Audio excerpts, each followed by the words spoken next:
नमस्कार साथियों, मैं विकास सिंह तोमर आप सभी का स्वागत करता हूं आज की इस वीडियो में। तो साथियों, आज हम करने वाले हैं पर्यावरण अध्ययन से संबंधित। आपका टॉपिक है हमारे प्राकृतिक संसाधन। इस टॉपिक से संबंधित हम प्रश्न करने वाले हैं जो कि आपके एग्जाम के लिए काफ़ी महत्वपूर्ण होंगे साथियों। तो सभी साथियों को क्या है, वीडियो को लास्ट तक जरूर देखना है। आपका टारगेट होने वाला, हमारा टारगेट क्या होने वाला है, टारगेट है हमारा एमपी टेट 2025 में अपनी सीट एक पक्की करना।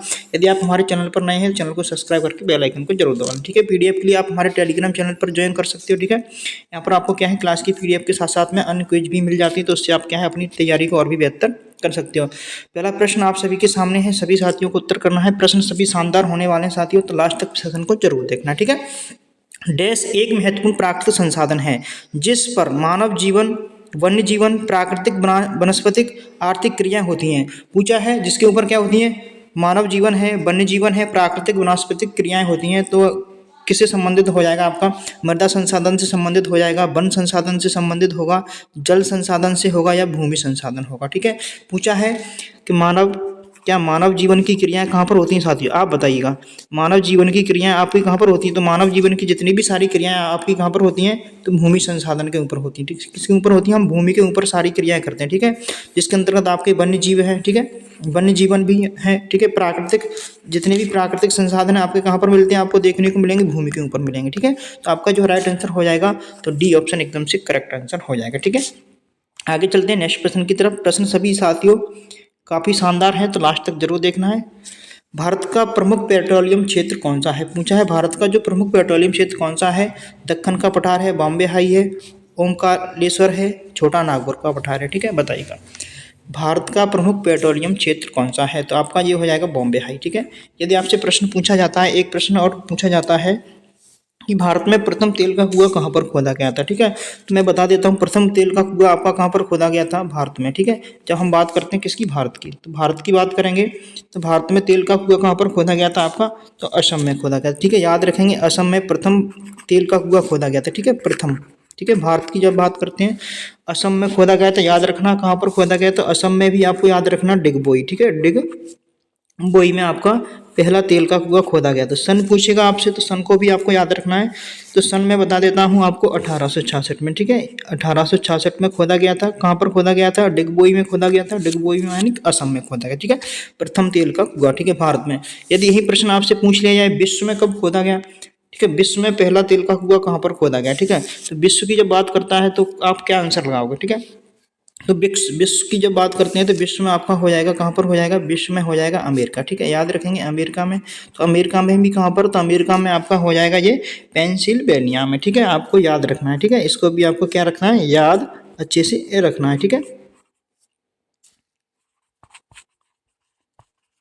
यदि आपसे सन पूछेगा तो सन भी आपको याद रखना होगा। ठीक है, पेंसिल्वेनिया में खोदा गया था। ठीक है, अमेरिका में विश्व में पहला तेल का कुआं कहाँ पर खोदा गया था, पेंसिल्वेनिया में खोदा गया था। सन पूछेगा तो आप बता देना 1859 में खोदा गया। कब खोदा गया, तो 1859 में खोदा गया। ठीक है, तो इस प्रश्न का जो राइट आंसर था आपका बॉम्बे हाई हो गया। ठीक है, भारत का प्रथम पेट्रोलियम क्षेत्र कौन सा है, बॉम्बे हाई है। ठीक है, याद रखना इस चीज़ को। ठीक है, आगे चले नेक्स्ट प्रश्न की तरफ।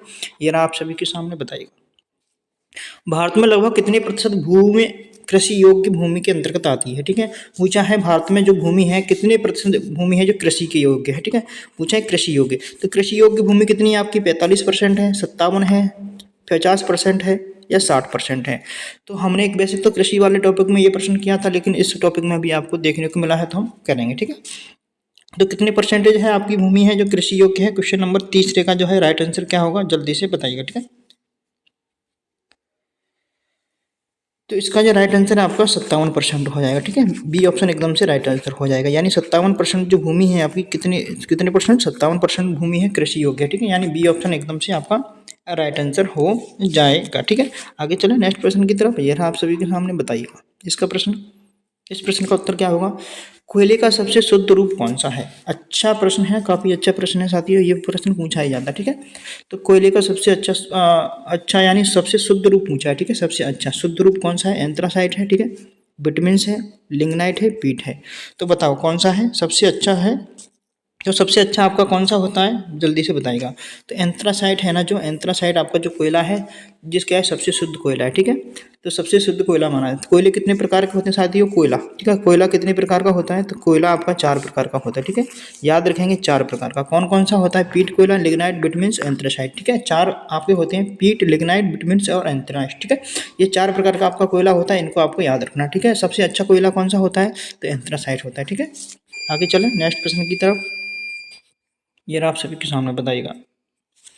भारत में किस प्राकृतिक शक्तियों से भूमि निम्नीकरण सबसे अधिक हो रहा है, यानी किसके कारण क्या है भूमि स्लाइडिंग हो रही है सबसे ज़्यादा, बताइएगा, ठीक है। तो ऑप्शन है आपके सामने, ए विकल्प है जल से, क्या जल से हो रहा है, वायु से हो रहा है, अति चराई, ठीक है, अति चराई करेंगे, या खनन से हो रहा है। तो किससे भूमि निम्नीकरण हो रहा है ये पूछा है, यानी लैंड डिग्रेडेशन पूछा है आपका, ठीक है, बताइएगा। तो सबसे अधिक किससे हो रहा है, अच्छा प्रश्न है साथियों। तो सबसे अधिक जल से हो रहा है, ठीक है। याद रखेंगे सबसे अधिक किससे होता है, जल से होता है, क्योंकि जब अधिक वर्षा होती है तो क्या है, वर्षा का पानी कहाँ जाता है, बहता हुआ कहाँ जाता है, नदियों में जाता है। तो क्या है, रास्ते से होकर निकलता है ना, अधिक पानी निकलता है, जब क्या है मिट्टी को अपने साथ बहा ले जाता है, ठीक है। इससे क्या है भूमि निम्नीकरण होता है, किससे, जल से, ठीक है। याद रखेंगे, इस तरह से आप इस चीज़ को याद रख सकते हैं, ठीक है। आगे चलें। तो साथियों आप हमारे चैनल पर नए हैं तो चैनल को सब्सक्राइब जरूर कर लेना और बेल आइकन को दबा लेना, ठीक है। चलिए आगे नेक्स्ट प्रश्न की तरफ।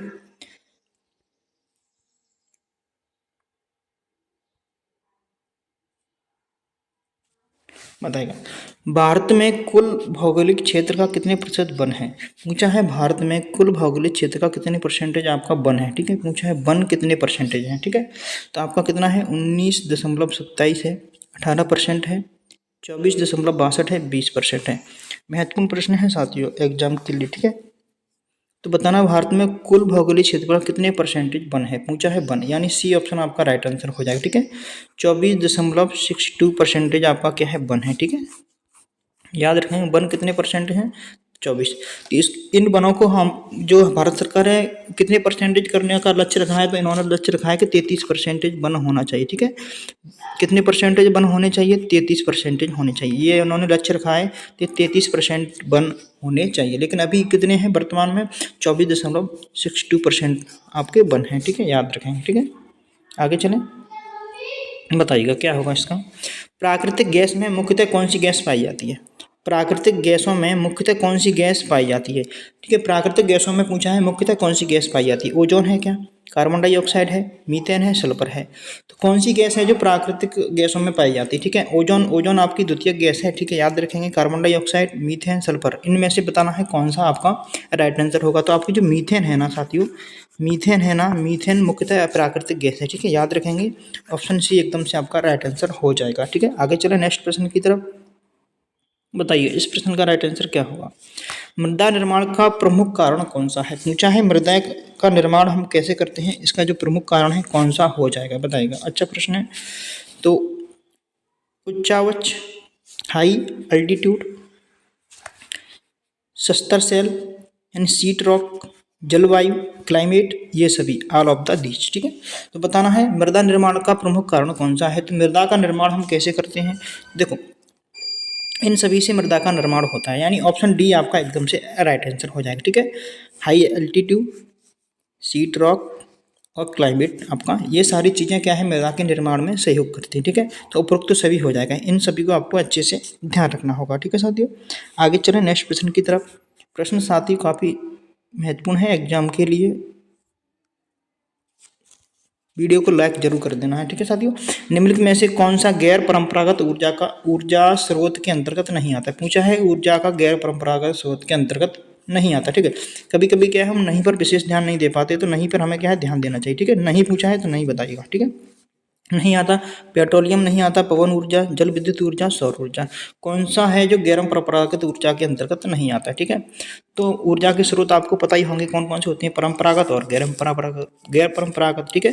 तो गैर परंपरागत के अंतर्गत नहीं आता, ठीक है। पेट्रोलियम आपका क्या है जो गैर परंपरागत के अंतर्गत नहीं आता, ये क्या है परंपरागत ऊर्जा का स्रोत है, कैसा है, परंपरागत ऊर्जा का स्रोत है। कैसा स्रोत है साथियों, परंपरागत ऊर्जा का स्रोत है। तो परंपरागत ऊर्जा के स्रोत आपके कौन कौन से हो जाते हैं, जैसे पेट्रोल हो गया आपका, ठीक है, एक पेट्रोल हो गया, दूसरा हो गया कोयला, ठीक है। कोयला, कोयले के साथ में आपका क्या हो जाएगा, प्राकृतिक गैसें हैं आपकी, ठीक है। प्राकृतिक गैसें, ठीक है। प्राकृतिक जो गैसें हैं ना, वो सारी चीज़ें किसके अंतर्गत आती हैं, आपकी गैस, प्राकृतिक गैस किसके अंतर्गत आती हैं, तो परंपरागत ऊर्जा के अंतर्गत आती हैं, ठीक है। और गैर परंपरागत ऊर्जा के स्रोत कौन कौन से हैं, आपकी पवन ऊर्जा हो गई, जल विद्युत ऊर्जा हो गई, सौर ऊर्जा हो गई, ठीक है साथियों। और इसके साथ में आपका बायोमास हो गया, ठीक है, बायोमास बोलते हैं, ठीक है। पवन ऊर्जा, बायोमास, ये सारी चीज़ें क्या है आपकी गैर परंपरागत ऊर्जा के अंतर्गत आती है, ठीक है। परंपरागत के अंतर्गत कोयला है, प्राकृतिक गैसें हैं, पेट्रोलियम है, ये सारी आपकी चीज़ें आ जाती हैं, ठीक है। नेक्स्ट प्रश्न आप सभी के सामने है, बताएगा निम्न में से कौन सा वनों का प्रत्यक्ष लाभ नहीं है। पूछा है वनों का प्रत्यक्ष लाभ नहीं है। साथ ही खुद से भी प्रश्न को एक बार से आप अच्छे से पढ़ लिया करें, ठीक है, तो क्या है अच्छे से समझ में आता है। वनों से ऑक्सीजन की पूर्ति होती है, क्या वनों से ऑक्सीजन की पूर्ति होती है, बताइएगा। वन पर्यावरणीय संतुलन स्थापित करते हैं, क्या वन पर्यावरण का जो संतुलन स्थापित करते हैं। वनों से औषधियाँ प्राप्त होती हैं, वनों से औषधियाँ प्राप्त होती हैं, वनों से घरेलू उपयोग की वस्तुएं प्राप्त होती हैं। पूछा है लाभ नहीं है, ठीक है। तो वनों से हमें कौन सा प्रत्यक्ष लाभ नहीं है, एक कंडीशन और लगा दी इसमें, प्रत्यक्ष, ठीक है। प्रत्यक्ष लाभ नहीं है। प्रत्यक्ष लाभ कौन सा नहीं है, ठीक है। देखो वनों से ऑक्सीजन की पूर्ति होती है, ये बात सही है, लेकिन प्रत्यक्ष है या अप्रत्यक्ष। वनों से पर्यावरणीय संतुलन स्थापित करते हैं, ये बात भी सही है। वन क्या है, पर्यावरण संतुलन स्थापित करते हैं, ये बात कैसी एकदम सही है, लेकिन आपको दिखाई देता है किस तरह से संतुलन स्थापित कर रहे हैं, ठीक है। वनों से औषधियाँ प्राप्त होती हैं, ये बात भी एकदम सत्य है, ठीक है। वनों से घरेलू उपयोग की वस्तु प्राप्त होती है, ये बात भी आपकी सत्य है, ठीक है। वनों से ऑक्सीजन की पूर्ति होती है, आपको पता है वनों से हमें क्या मिलता है, ऑक्सीजन मिलता है, ठीक है। वन पर्यावरणीय संतुलन स्थापित करते हैं, ये बात सही है, लेकिन प्रत्यक्ष नहीं है, ठीक है। ये बात सही है लेकिन प्रत्यक्ष नहीं है, तो ऑप्शन आपका बी एकदम से राइट आंसर हो जाएगा। बी विकल्प एकदम से क्या है, करेक्ट आंसर आपका हो जाता है, ठीक है। प्रत्यक्ष नहीं है, ठीक है। पर्यावरण संतुलन स्थापित करते हैं, लेकिन आपको दिखाई नहीं देता किस तरह से संतुलन स्थापित कर रहे हैं, आपको दिखेगा नहीं, ठीक है। ये सारी चीज़ें आप देख सकते हो, ठीक है। औषधियाँ प्राप्त हो रही है, ऑक्सीजन मिल रहा है, ठीक है। तो साथियों आज की क्लास में हमारे 10 ही प्रश्न थे, तो प्रश्न कैसे लगे कमेंट बॉक्स में कमेंट करके जरूर बताइएगा। टेलीग्राम चैनल को आपको ज्वाइन कर लेना है, ठीक है। चैनल को सब्सक्राइब करके बेल आइकन को जरूर दबा लेना है और वीडियो को लाइक कर देना है, ठीक है। मिलते हैं ऐसे ही अगली वीडियो में, तब तक के लिए सभी साथियों को जय हिंद, वंदे मातरम। Thank you for watching.